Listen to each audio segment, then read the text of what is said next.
بہت کچھ ہے مانگنے کے لیے، ہم مانگتے کچھ نہیں، کبھی جھولی پھیلا بھی دیں تو دنیا سے شروع دنیا پہ ختم۔ اقبال نے کتنا اللہ بڑے اشعار ہیں، میں چلو اتنا نہیں جاؤں گا کیونکہ دو جو ہے نا وہ خطابات ہیں۔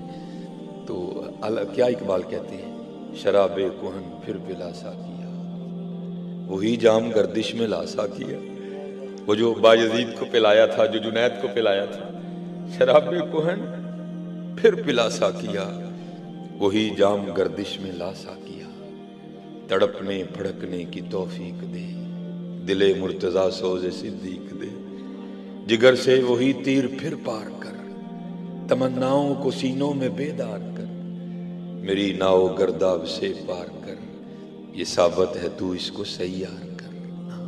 مانگا کرو حضرت، مانگا ہے آج وہ مائل بکرم، اور بھی کچھ مانگا، بس کمی ہے تو ہم میں ہے۔ یہ 31 اکتوبر حضرت غازی علم الدین شہید رحمۃ اللہ تعالی، ماشاءاللہ بزرگ بیٹھے ہیں تو میں تو سبق ہی سنا رہا ہوں۔ یہ ان کے بزرگ کہتے ہیں کہ اگر کوئی شخص بے گناہ قید ہو نا، بے گناہ ظلم اس نے نہ کیا ہو، قید ہو جائے تو وہ سورہ یوسف کی تلاوت کرے، یقین پختہ رکھ کے، تو اللہ جل شانہ سورہ یوسف کی برکت سے رہائی کا اہتمام کر دیں گے۔ اگر پڑھ نہیں نہ سکتا تو کسی سے سن لے، اگر سن بھی نہیں سکتا تو پھر کسی کی ڈیوٹی لگا دے، بھائی میری طرف سے پڑھنا۔ یہ بزرگ کہتے ہیں کہ حضور امیر ملت پیر سید جماعت علی شاہ رحمۃ اللہ تعالی، حضور پیر میر علی شاہ رحمۃ اللہ تعالی، تو کچھ اور بزرگ اکٹھے ہوئے اور آپس میں اسی موضوع پہ گفتگو ہوئی، بھائی علم الدین تو بے گناہ ہے، اس نے تو وہ کام کیا ہے جو کسی کسی کے حصے میں آتا ہے، تو اس کو قید کر دیا، تو اب زور چل نہیں رہا، کیا کریں؟ تو پھر اس طرح کرتے ہیں کہ پتہ نہیں علم الدین ناظرہ بھی پڑھے ہیں کہ نہیں پڑھے، اگر ناظرہ پڑھے بھی ہیں تو پتہ نہیں مخارج درست ہیں کہ نہیں درست، پتہ نہیں اب کسی قاری سے پڑھے ہیں یا کسی عورت سے پڑھے ہیں، تو اس طرح کرتے ہیں کہ یہ ڈیوٹی ہم اپنے ذمہ لے لیتے ہیں، اور روز جا کر نا علم الدین شہید رحمۃ اللہ تعالی علیہ کو سورہ یوسف سناتے ہیں۔ اجازت دی، یہ بزرگ آئے، سارا مدعا بیان کیا، تو علم الدین شہید رحمۃ اللہ تعالی علیہ عرض کرنے لگے، حضور اس سے چنگی کون بات ہے، ایک سید قرآن سنائے اور علم الدین سنے، حضور تلاوت شروع کریں یار۔ اب حضور امیر ملت بڑے پکے حافظ قرآن تھے، اور کئی مواقع ایسے ہیں کہ جب آپ نے ایک ہی موقع پر پورا قرآن کریم تلاوت کر دیا، اب وہ غازی علم الدین شہید رحمۃ اللہ تعالی علیہ سن رہے ہیں اور حضور امیر ملت پڑھ رہے ہیں، الف لام را تلک آیات الکتاب المبین انا انزلناه قرآنا عربیا لعلکم تعقلون۔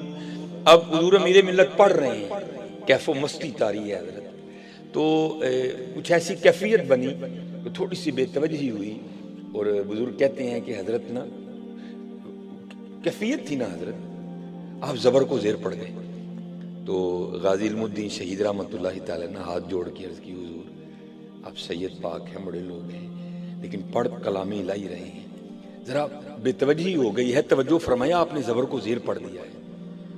اب آپ ٹھہر گئے، توجہ فرمائی تو دیکھا علم الدین بالکل ٹھیک کہہ رہے ہیں۔ اب یہ بزرگ حیران ہوئے، بھائی ہم تو یہ سوچ لے کے آئے تھے، پتہ نہیں علم الدین کو ناظرہ قرآن کریم پڑھنا بھی آتا ہے کہ نہیں آتا، اس نے تو حافظ قرآن کی غلطی نکال دی۔ تو پوچھا علم الدین یہ کیا ہے، تو عرض کی، حضور آپ نے پھٹیوں پر بیٹھ کر استادوں سے پڑھا ہے، میں نے حضور سے پڑھا ہے۔ تو زندہ ہے واللہ، زندہ میری چشم عالم سے چھپ جانے والا۔ اور اعلیٰ حضرت نے اس سے پہلے وظیفہ بتا دیا، ہاں کیا کرو اس وظیفے کو تسبیح میں، وہ کیا تھا، چمک تجھ سے پاتے ہیں سب پانے والے، میرا دل بھی چمکا دے چمکانے والے، پڑھا کرو۔ اور بزرگ کہتے ہیں کہ جب جنازے کا وقت آیا نا، تو جو پہلی صف تھی اس میں تو تھے ہی مشائخ، ایک سے بڑھ کے ایک سادات کا باغ کھلا تھا۔ اب مشکل یہ درپیش ہوئی کہ بھائی جنازے کے لیے کس کو کہا جائے، تو بزرگ کہتے ہیں کہ یہ ڈیوٹی شاعر مشرق علامہ محمد اقبال رحمۃ اللہ تعالی کی لگی، حضور یہ مشکل اب آپ حل کریں۔ تو وہاں بریلی کے تاجدار، سنیوں کے امام، الشاہ امام احمد رضا خان فاضلی بریلوی رحمۃ اللہ تعالی، آپ کے خلیفہ سید دیدار علی شاہ رحمۃ اللہ تعالی علیہ بھی موجود تھے. اب لکھا ہے کہ اقبال نے نا آپ کا دست مبارک پکڑا اور مصلی امامت پہ کھڑا کر دیا. اب بڑے لوگ تھے حضرت، تو وہ تو اپنی نفی کرنے والے لوگ تھے حضرت.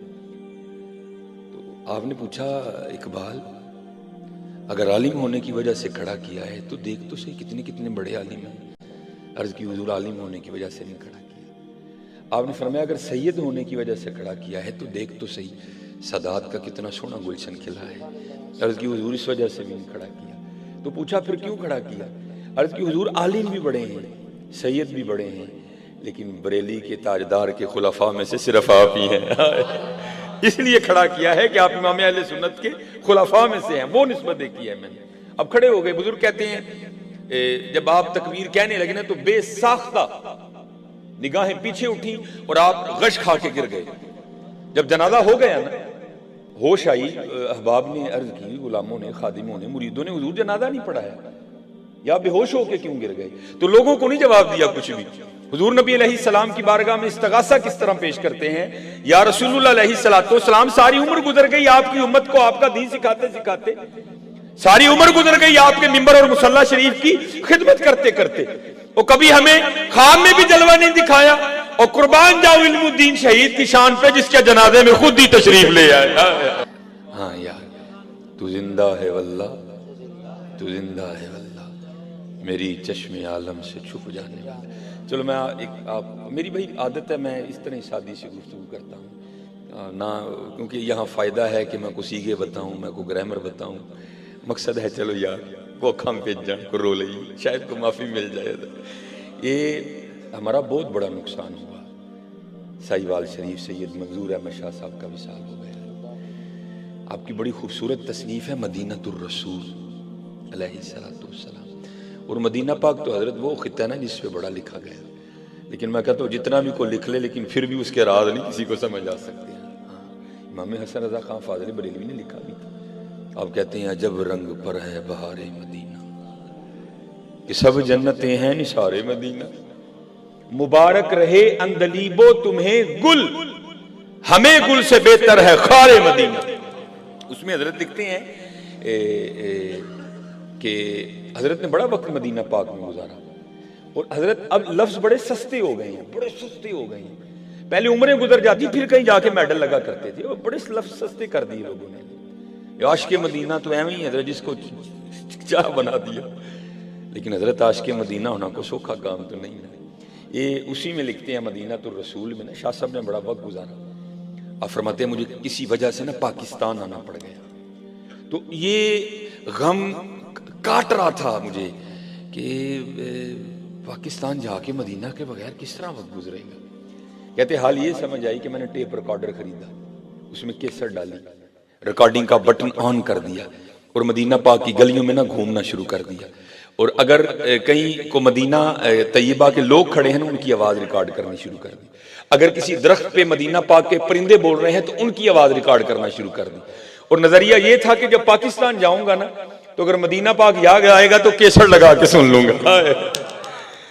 تو آپ فرماتے ہیں کہ وہ نا ایک جگہ سے میں گزرا تو وہاں چند بچے کھیل رہے تھے حضرت، چند بچے کھیل رہے تھے فٹ بال.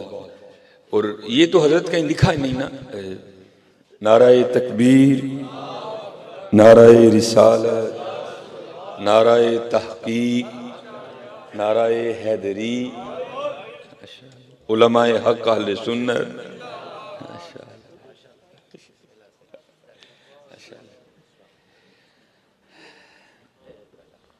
تو یہ تو اب کہیں نہیں نا ہو سکتا کہ فٹ بال اگر کھیلا جائے تو آوازیں بلند نہ ہوں.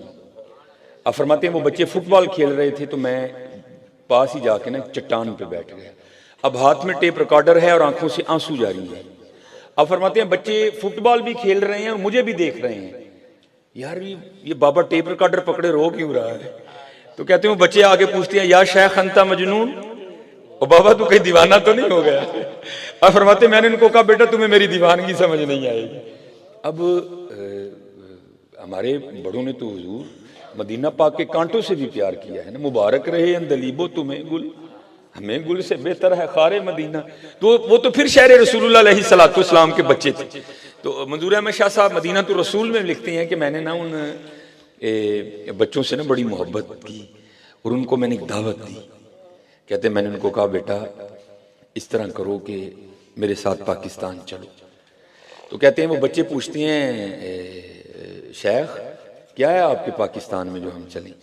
کہتے ہیں میں نے کہا بیٹا پاکستان میں نخلستان بڑے ہیں, پاکستان میں دریا بڑے ہیں, نہریں بڑی ہیں, سرسبز و شاداب پہاڑ ہیں.